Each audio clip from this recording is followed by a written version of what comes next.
দেখো, এই ফ্রি ফায়ারটা সামান্য একটা গেম হলেও এটা যে অনেক মানুষের জীবন পরিবর্তন করে দিয়েছে, আবার অনেক মানুষের জীবন যে ধ্বংস করে দিয়েছে, এটা আমাদের সকলেরই জানা। তবে সামান্য এই গেমটা যে গোটা একটা পরিবারকে আবার নতুন করে জীবন দান করবে, এটা আসলে সকলের অজানা ছিল।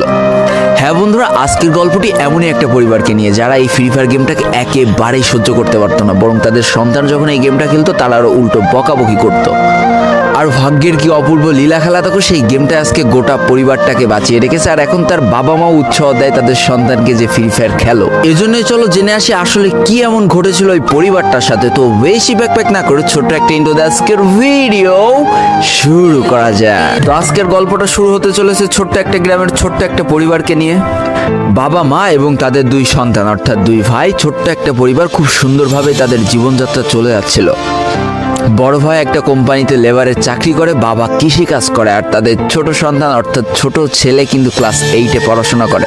দারিদ্রতার বেড়াজালে আটকে পড়া পরিবারকে সাপোর্ট দেওয়ার জন্য তাদের বড় ভাইকে খুব অল্প বয়সে কাজে চলে যেতে হয়েছে। এই জন্য বড় ভাইয়ের পড়াশোনাটা ঠিকমতো হয়ে ওঠেনি। তবে বাবা মার একটাই স্বপ্ন ছিল যে তাদের ছোট সন্তান অর্থাৎ ছোট ছেলে যাতে উচ্চশিক্ষায় শিক্ষিত হয়। এই জন্য বাবা কৃষিকাজ করলেও সারাদিন মাঠে তুমুল কষ্ট করে এসে বাসায় যখন এসে দেখতো তাদের ছোট সন্তান পড়াশোনা করতেছে, সমস্ত কষ্ট এক চান্সে দূর হয়ে যেত। আর তাদের ছোট সন্তান পরিবারের অভাব দেখতে দেখতে বড় হচ্ছে, তো তাই সে একটা সময় ঠিক করেই ফেলে যে তাকে অনেক বড় হতে হবে, লেখাপড়া করে অনেক বড় মানুষের মতো মানুষ হতে হবে। আর ঠিক এমনটাই হতে থাকে। তাদের ছোট ছেলে খুব ভালো রেজাল্টও করতে থাকে, প্রত্যেক ক্লাসে টপ হতেও থাকে। তবে তার একটা বদ অভ্যাস ছিল, সেটা হচ্ছে ফ্রি ফায়ার গেম খেলা। করোনা চলার সময় যখন তার স্কুল বন্ধ হয়ে যায়, তখন তার বাবা এবং বড় ভাইয়ের জমানো কিছু টাকা দিয়ে তাকে একটা ফোন কিনে দেওয়া হয় অনলাইনে ক্লাস করার জন্য। তার ফোনটা ছিল 3 GB র্যামের একটা ফোন। তবে এইখান থেকেই তার ফ্রি ফায়ার গেমের সাথে পরিচয় হওয়া। সারাদিন পড়াশোনার ফাঁকে সময় পেলেই সে ফ্রি ফায়ার গেম নিয়ে বসে পড়তো। আগে যেমন বাইরে খেলাধুলা করতো, এখন সে আর বাইরে খেলাধুলা করে না, ঘরে বসে সারাদিন ফোন টিপে আর ফোনে গেম খেলে। এদিকে তার বাবা মা যখন ফ্রি ফায়ার গেম খেলা দেখতো তখন প্রচণ্ড পরিমাণ রেগে যেত, এমনকি মারধর পর্যন্ত করতো যে তুই এই গেম খেলা বাদ দিয়ে দে। তবে তাদের ছোট ছেলে যতই বাবা মার বাধ্য সন্তান হোক না কেন, ফ্রি ফায়ার গেমটা ছাড়তে সে একেবারেই নারাজ।